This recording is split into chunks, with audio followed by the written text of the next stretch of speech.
જૂનાગઢમાં નારાયણજી નામના એક શિવ ભક્ત હતા. તેઓ પૂર્વજન્મના કોઈ અતિ મુમુક્ષુ હતા. નારાયણજી વિપ્રને રામાયણ ભાગવતની કથા સાંભળવાની ટેવ હતી. તેઓ જૂનાગઢ શહેરમાં જ્યાં પણ કથા પારાયણ થાય ત્યાં અતિ મહિમાએ રામાયણ અને ભાગવત પારાયણ સાંભળવા જતા હતા. સંવંત 1915માં તેમણે એક જગ્યાએ શ્રી વાલ્મીકી કૃત રામચરિત માનસની કથા સાંભળી.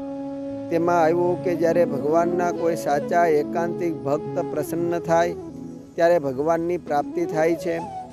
આ સાંભળી તેમણે ગિરનારના ડુંગરોમાં એકાંતમાં રામનાથ મહાદેવજીનું મંદિર શોધી ત્યાં રહેતા થકા અનુષ્ઠાન આદર્યું અને ઓમ નમઃ શિવાય નામનો અખંડ મંત્ર જાપ શરૂ કર્યો.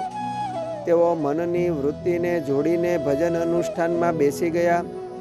એ સમયે દેહદશા ભૂલી ગયા અને મહાદેવજીનું ભજન કરતા 2-3 દિવસના ઉપવાસ થયા.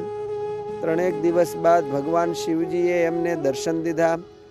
નારાયણજી વિપ્રે પ્રાર્થના કરતા કહ્યું કે મને આ કળી કાળમાં ભગવાનના એકાંતિક ભક્તનો સંગ મળે એવી કૃપા કરજો. એ વખતે મહાદેવજીએ એના મુમુક્ષુ ભાવને જોઈ અતિ પ્રસન્ન થયા થકા કહ્યું, જો એકાંતિક ભક્ત અને પ્રગટ ભગવાનને મેળવવાની ઈચ્છા હોય તો તું જૂનાગઢ સ્વામિનારાયણ મંદિરમાં જા. તે મંદિરના મહંતને ભગવાનના દર્શન જરૂર કરાવશે. આમ કહીને આશીર્વાદ આપીને મહાદેવજી અદૃશ્ય થઈ ગયા. તે જ દિવસે નારાયણ વિપ્ર તો અતિ ઉમંગ ભર્યા જૂનાગઢ શ્રી સ્વામિનારાયણ મંદિરે દર્શને જવા સારું નીકળી પડ્યા. આ સમયે કૃષ્ણાનંદ બ્રહ્મચારી અચિંત્યાનંદ બ્રહ્મચારીને મળવા ત્યાં જૂનાગઢ આવ્યા હતા. તે સમયે અગાઉથી જાણીને ગુણાતીતાનંદ સ્વામીએ કૃષ્ણાનંદ બ્રહ્મચારીને બોલાવીને કહ્યું કે 3 દિવસના ભૂખા એક બ્રાહ્મણ આવે છે. તેને માટે ઠાકોરજીનો પ્રસાદીનો થાળ ઢાંકી રાખજો. એ જ બપોરે 1:30 વાગે વિપ્ર નારાયણજી મંદિરે આવ્યા. ગુણાતીતાનંદ સ્વામીએ નારાયણજી ભાઈનો હાથ પકડીને કહ્યું કે તમને રામનાથ મહાદેવે કહ્યા હતા તે આ સર્વોપરી ભગવાન સહજાનંદ સ્વામી અને હું એ જ ગુણાતીતાનંદ છું.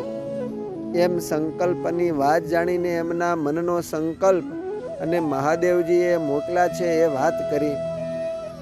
પછી તો ગુણાતીતાનંદ સ્વામીએ કૃષ્ણાનંદ બ્રહ્મચારીને બોલાવીને કહ્યું કે પ્રભુ મિલનની લગ્નીવાળા આ ભક્તને જમાડો. કૃષ્ણાનંદ બ્રહ્મચારીએ ભાવથી નારાયણજી વિપ્રને જમાડ્યા.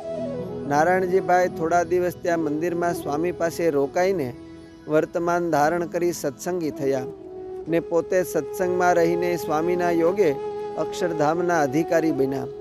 અસ્તુ જય સ્વામિનારાયણ. સત્સંગ સાગરના મોતીમાંથી.